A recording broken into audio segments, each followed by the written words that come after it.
नमस्कार दोस्तों, आप सबका हमारे YouTube चैनल पर हार्दिक स्वागत है।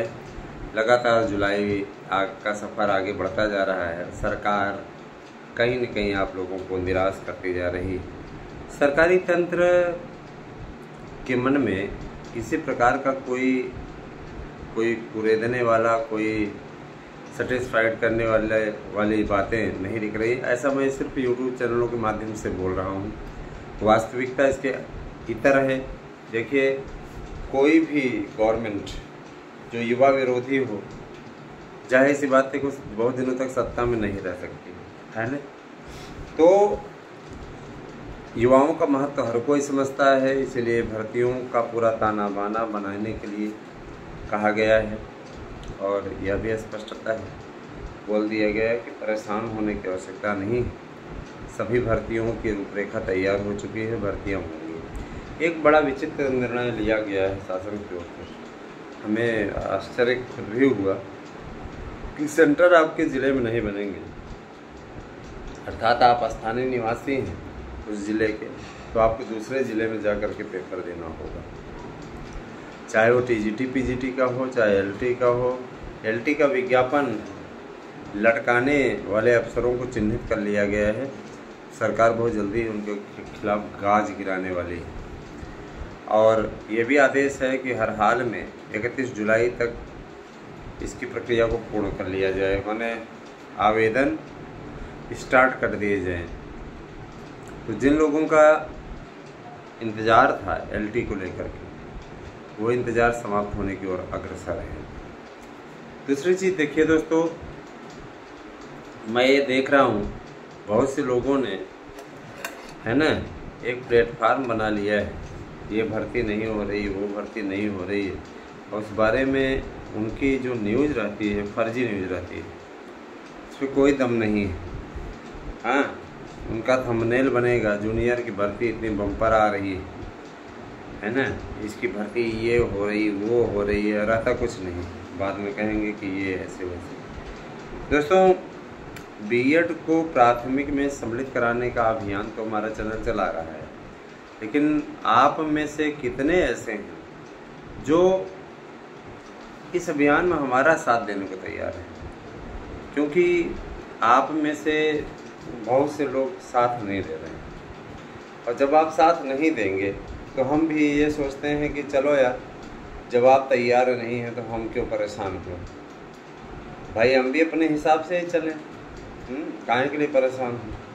इससे अच्छा है ना, कि जो हो रहा है होता रहे, कोई दिक्कत नहीं। दोस्तों, ये भी अच्छी तरीके से जानते रहिए कि ग्रेजुएट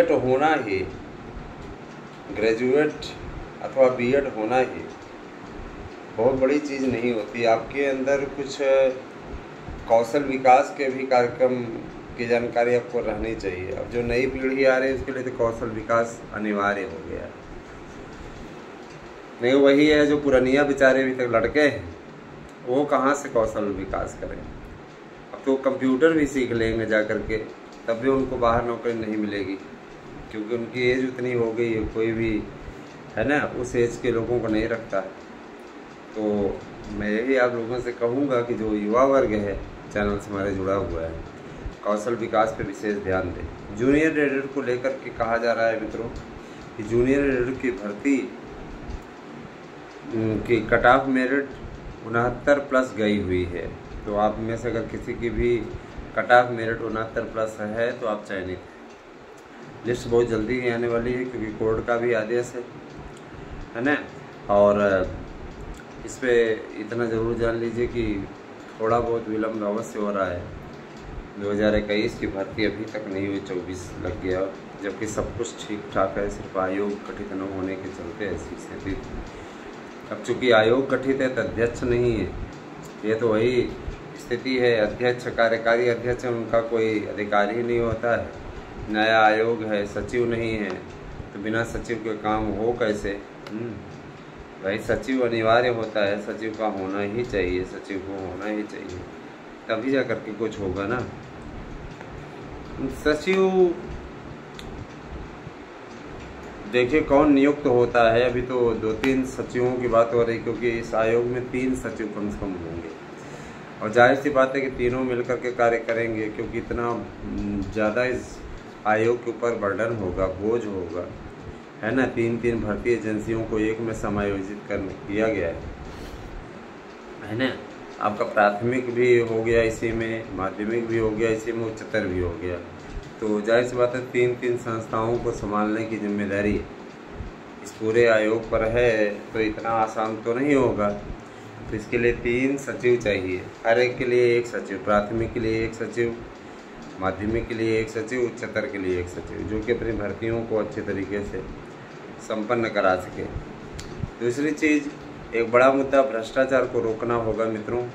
भ्रष्टाचार चाहे किसकी भी गवर्नमेंट आ जाए, ये इस कदर तक घर कर गया है लोगों के मन में कि आज बिना रिश्वत के किसी को नौकरी नहीं मिलती, चाहे किसी की भी गवर्नमेंट हो। ये दुर्भाग्यपूर्ण है कि जो हिंदी के, संस्कृत के टीचर नियुक्त हो रहे हैं, ये ऐसे ऐसे महापुरुष नियुक्त हो रहे हैं जो किताबें नहीं पढ़ पाते, अथवा इन्हें नॉलेज नहीं है, सिर्फ टीचर बन गए हैं, है ना। है इन्होंने सोशल के और नहीं उधर जुगाड़ बना तो एक विषय से, एकल विषय से हिंदी से कर लिया और उसके बाद उन्होंने क्या किया, हिंदी से फार्म भर दिए, हिंदी से जुगाड़ था, अच्छे से क्वालिफाई कर गए। ये जुगाड़ तंत्र को सरकार को रद्द करना चाहिए, क्योंकि देखिए अभी कहा जाए तो गवर्नमेंट कहती है प्रमाण दीजिए, ये है वो है, ऐसे है वैसे है। जो ये सब कार्य करता है आपको आंतरिक रूप से जांच करनी चाहिए ना, है ना। प्रमाण क्या, हम लोग प्रमाण कहाँ से देंगे आपको? प्रमाण देने वाला वो अपने आप को प्रमाणित करवाएगा क्या कि हम नकल से हुए हैं? तो ये भ्रष्टाचार बहुत दुखद है, भ्रष्टाचार बंद होना चाहिए। इससे युवाओं में कुंठा की भावना पनप रही है। और देखिए भर्तियों को लेकर के आप लाख तैयारी कर रहे हो योगी जी, आपकी जिम्मेदारी बनती है कि युवाओं को नौकरी दीजिए। युवा किसी भी जाति धर्म का हो, बिरादरी का हो, युवा युवा है, वो देश की शक्ति है। और जाहिर सी बात है जब आप युवा शक्ति के प्रति लापरवाह रहेंगे तो युवा शक्ति आपको हटाने का कार्य करेगी। तो इसीलिए आपसे अनुरोध है कि हमारे युवा वर्ग के लोगों के लिए वैकेंसी निकालिए। आपने ही वादा किया था कि 90% पद, है ना, पदों पर उत्तर प्रदेश के लोगों को आरक्षण मिलेगा। मैं इसकी मांग करता हूं फिर से अपने चैनल के माध्यम से कि वास्तव में 90% आरक्षण दीजिए, क्योंकि ये अधिकार है उत्तर प्रदेश के लोगों को। आप देखिए विभिन्न प्रदेशों में इस प्रकार के आरक्षण मिले हैं, लेकिन यहाँ इस प्रकार की कोई ऐसी बात नहीं है। तो सरकारी खाली पदों को भरने का भी ऐलान आपने किया था, जो कि आज तक पूरा नहीं हुआ। मैं अपेक्षा करता हूँ कि आप तक ये बात हम लोगों ने ट्विटर के जरिए भी पहुँचाई है और इस पर भी हम लोग आग्रह करते हैं कि आप जल्दी से जल्दी इन पदों को भरने के लिए कार्य शुरू कीजिए, जिससे जो युवाओं में कुंठा की भावना पनप रही है वो दूर हो सके। युवा आत्महत्या कर रहा है, आप स्वयं सोचिए, जो युवा यहाँ पर आकर के, है ना, मैंने देखा है अल्लाहपुर इत्यादि में आए दिन घटनाएं होती रहती हैं युवाओं की ओर से, है ना। तमाम प्रकार की चीज़ें ऐसी होती हैं जहाँ पे युवा कभी आत्महत्या कर रहा है ना। और जो सुसाइड नोट मिलते हैं वो काफ़ी दुखद होते हैं। उसमें वो कहते हैं कि मैं जीवन से ऊब चुका हूँ, कोई प्रतियोगी परीक्षा नहीं हो रही है, किसी प्रकार का वो नहीं है, माँ बाप इतना पैसा खर्च कर रहा है। आप खुद ही सोचिए कि हम लोगों ने टीजीटी पीजीटी का फार्म भरा, कौन कौन ऐसा नहीं होगा जो कि फार्म नहीं भरा होगा। तो हमने 2022 का फार्म भरा, है ना, आप लोगों ने भरा होगा। और जाहिर सी बात है कि जब आप लोगों ने भरा फार्म तो उसके बाद में क्या 2022 की भर्ती अभी 24 तक कंप्लीट होने को कोई नाम ही नहीं ले रही। आप स्वयं सोचिए। अरे आप लोग तो कम झेल रहे हैं, हम लोगों ने बहुत झेला है। 2017 वाली जो 11 वाली जो वैकेंसी थी वो जा कर के 2010 में वैकेंसी निकली थी 10 के लास्ट में, और उसके बाद में है ना उसकी परीक्षा होते होते 2017 आ गया है ना। उसके बाद उसका रिजल्ट निकला तो होते होते फाइनल होते होते 18 भी। इस तरीके की कंडीशन थी, समझ लीजिए। वहाँ कई ऐसे लोग भी आए थे जो ओवर एज हो चुके थे। मैंने कई बुजुर्ग आए थे जिन प्रधानाचार्य इंटरव्यू के लिए या उसके लिए, तो कहे भैया हमारा टाइम क्रॉस हो चुका है। हम कहे मतलब क्या है, फिर आप काहे इंटरव्यू देने हैं? कहते दे रहे हैं, नॉलेज होगा। हमके अच्छी बात है, नॉलेज लेके घूमते रहिए। तो ऐसा नहीं है कि सिर्फ योगी की सरकार में वैकेंसी लटकी रही है, भर्तियां ऐसे ही विलंबित रही हैं।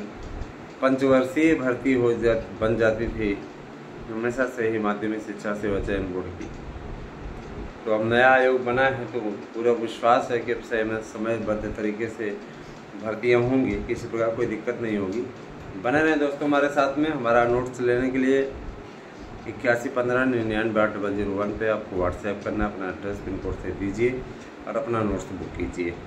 सफलता की गारंटी वाला नोट्स है, कहीं और से मत लीजिए। मैं देख रहा हूँ कि कोई ना कोई, कहीं मैम, कहीं सर, कहीं ये बन के आपसे धन उगाही कर रहे हैं। ऐसे लोगों से सावधान रहने की जरूरत है। धन्यवाद। आपसे